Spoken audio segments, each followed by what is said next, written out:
saluer mon ami, mon frère Bassirou Diomaye Faye que j'ai trouvé ici, ainsi que tous les amis du Pastef qui viennent de Dakar.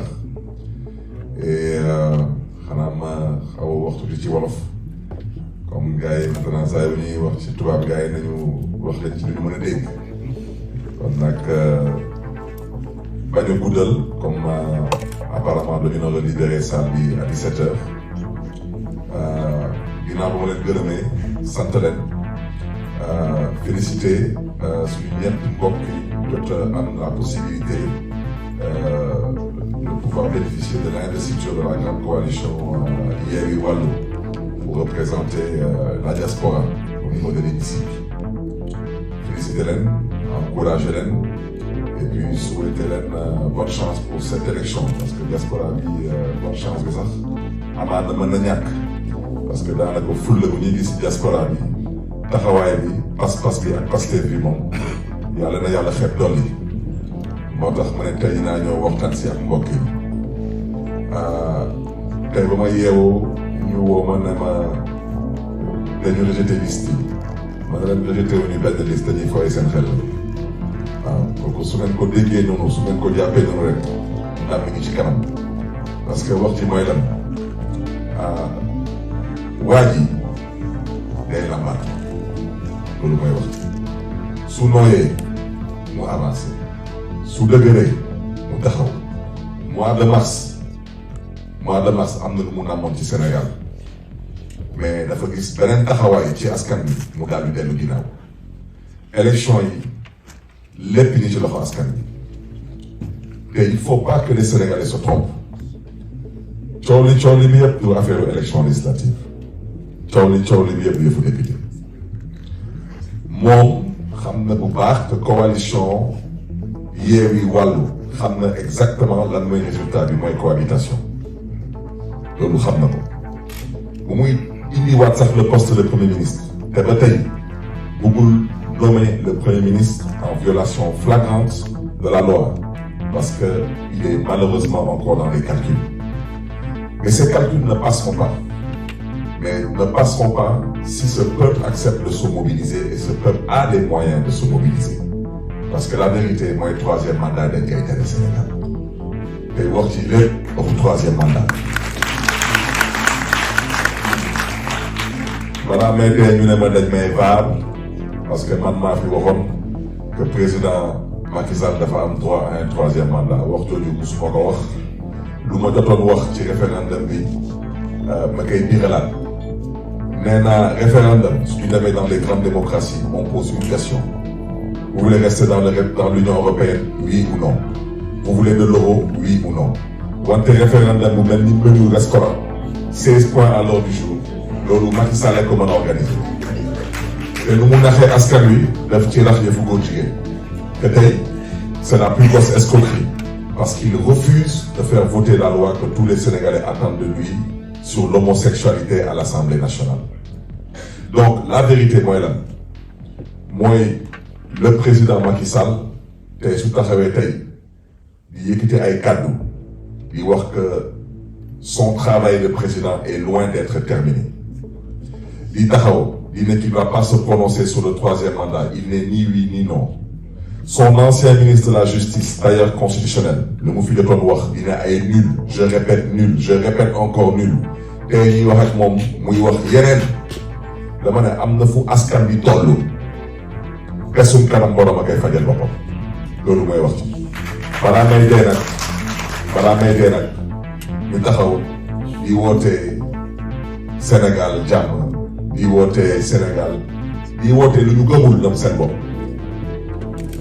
maa ngi fàttaliku maa ngi toogoon ak suma doomu ndey Abbas Fall suma bureau bu ñu taxawee nekk waa DGE nee nañu ko ñu prendront pas la liste de la ville de Dakar ma ne ko Abbas jëloon kaay ñu dem DGE ma ne ko parce que le scandale paye il n'y a pas autre chose malheureusement parce que la République elle-même c'est aujourd'hui malheureusement elle s'est dévoilée ce n'est pas une république parce que les hommes qui incarnent cette république ne sont pas des républicains ils sont animés d'un esprit partisan d'un esprit clanique ils ont qu'une seule chose en tête c'est de liquider les personnes liste bi taxu leen jóga gis ngeen liste bi daanaka ci gàttal lañ benn nit su nekkuloon ci liste bi sax amaana sax ñu bàyyi liste bi jàll mais pour ñoom am na ay nit ils ne doivent pas aller à l'Assemblée ou ils ne doivent pas bénéficier d'immunité parlementaire.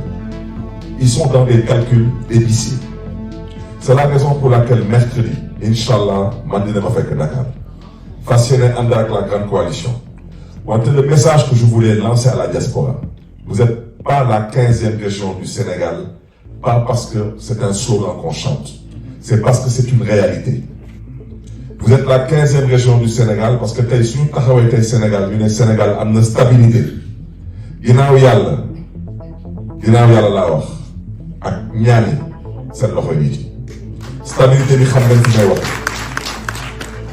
su ngeen téyewoon seen loxo tey ngeen taxaw ne di ngeen toog ñetti weer seen dërëm du dem Sénégal dëkk bi tàkk te xam ngeen fu may waxee kon nag lii di fulla lii di fayda lii di pas-pas lii di Pastef ak gëm Sénégal ak gëm ëllëgu Sénégal mooy képp kuy doomu Sénégal te gëm boppam te gëm ëllëgu Sénégal leneen la ñuy sàkku ci yow mercredi faites en sorte que vous ayez une personne qui vous représente à Dakar, que ce soit un voisin, un ami, un membre de votre famille, que chaque Sénégalais, que chaque Sénégalaise dans la diaspora accepte de demander à un Sénégalais au Sénégal d'aller le représenter à cette manifestation.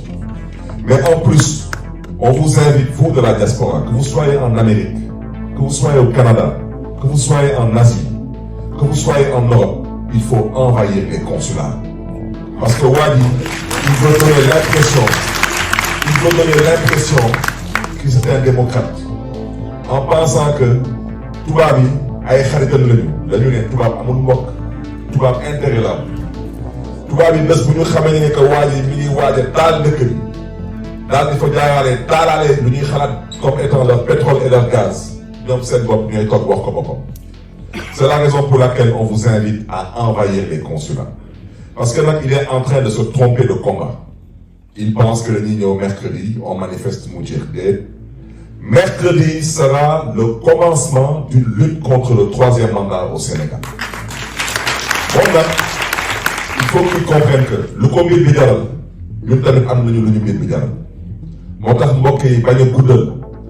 nous insistons auprès de cette 15e région du Sénégal. Mobilisez-vous, faites mobiliser au Sénégal et envahissez les consulats. C'est un combat de longue haleine. Il ne durera pas des jours, il ne durera pas des semaines, il ne durera pas des mois. Ce combat-là, il démarrera ce mercredi, mais il continuera jusqu'au départ du président Macky Sall. Parce que Macky Sall doit comprendre définitivement que 3e mandat d'El-Qaïta au Sénégal. Je terminerai par un point. Il faut que les gens comprennent les enjeux de ces élections législatives. Ces élections législatives, c'est une opportunité pour nous Sénégalais de faire l'économie d'une instabilité au Sénégal. Les élections locales, nous avons le premier tour de l'élection présidentielle. Deuxième tour de l'élection présidentielle, moi élection législative.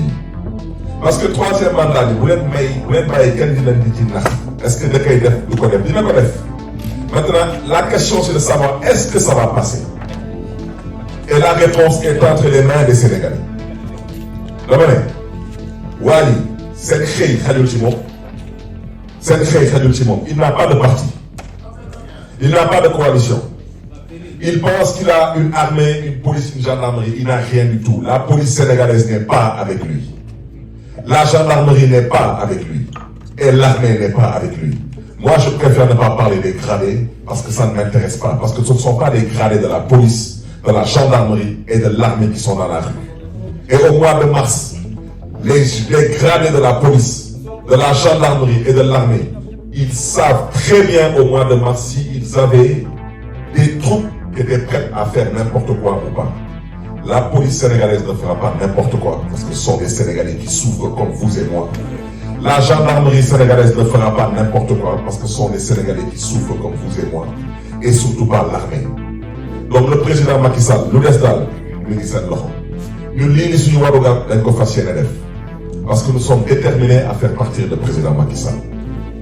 Et ils sont en train de faire des pieds et des mains pour vouloir distiller de fausses informations, pour faire croire aux gens qu'il y a un malaise dans la coalition Yewwi Askan Wi particulièrement, qu'il y a des incompréhensions dans la grande coalition. Loolu yëpp amut. Lu leader yi wax moom la ñu wax. Lu leader yi waxul waxuñu ko. te lu ñëpp wax yëpp dégg nañ ko mooy troisième mandat dañ ko fiy tere mooy ñun dañuy bokk ci parce que dañu war a bokk. Nous ne demandons aucune faveur. Ce que la loi électorale dit, c'est clair. Dégg nañ tubaab dañ koy lire di ko bind. La liste de Dakar, il n'y a eu aucune faveur. C'est la loi qui devait être appliquée. C'est valable pour la liste nationale de Yewwi Askan Wi. C'est un doublon qui ne peut pas rendre toute une liste irrecevable. C'est un doublon qui doit sauter et être remplacé, c'est tout. Quant à eux, comme ils sont si intelligents que ça, ils n'ont qu'à nous expliquer ci ban coupe du monde wala ci ban coupe d'Afrique au football ñu gis FIFA wala CAF di valider benn équipe bu nga am 22 joueurs ñu ne non dañuy valider 11 titulaires yi 11 remplaçants yi ñoom du ñu bokk loolu fan la kon ñoom daanaka ci gàttal suñu demee assemblée nationale yaa nañu ko yàlla kenn ci ñoom wàññeeku kenn du ko remplacer kenn ci ñoom démissionné kenn du ko remplacer kenn ci ñoom transhumé wala bàyyi kenn du ko remplacer. Voilà, mais on nous parle d'un conseil constitutionnel. Je préfère ne pas me prononcer sur la justice sénégalaise parce que j'ai dit que c'est un des problèmes que vit le Sénégal. Je préfère ne pas me prononcer parce que j'ai effectivement l'intime conviction qu'il y a des magistrats qui comprennent le sens de leur mission.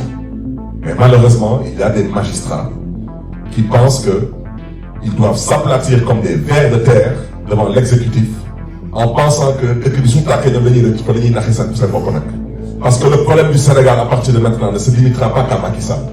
Il se limitera à Macky Sall et à toutes les personnes, qu'elles relèvent du commandement, qu'elles relèvent de la justice, qu'elles relèvent de l'administration territoriale, qui sont à l'origine de l'instabilité que s'apprête à traverser le Sénégal.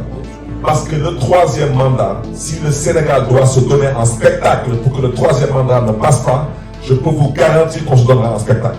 Ce troisième mandat ne passera pas. Et le président Macky Sall sait très bien qu'il n'a pas les moyens de faire face. moo tax mbokk yi fu may daanalee ci caractère bi nag ñuy sàkku ci yéen ngeen wane seen fulla seen pas-pas seen pasteef ak seen gëm yàlla ak seen gëm ëllëgu Sénégal. Ñu ngi leen di gërëm di leen di sant et de remercier aussi particulièrement ceux qui nous ont offert l'opportunité de pouvoir s'exprimer aujourd'hui dans cette assistance. Que Dieu vous garde et que Dieu vous bénisse. Merci.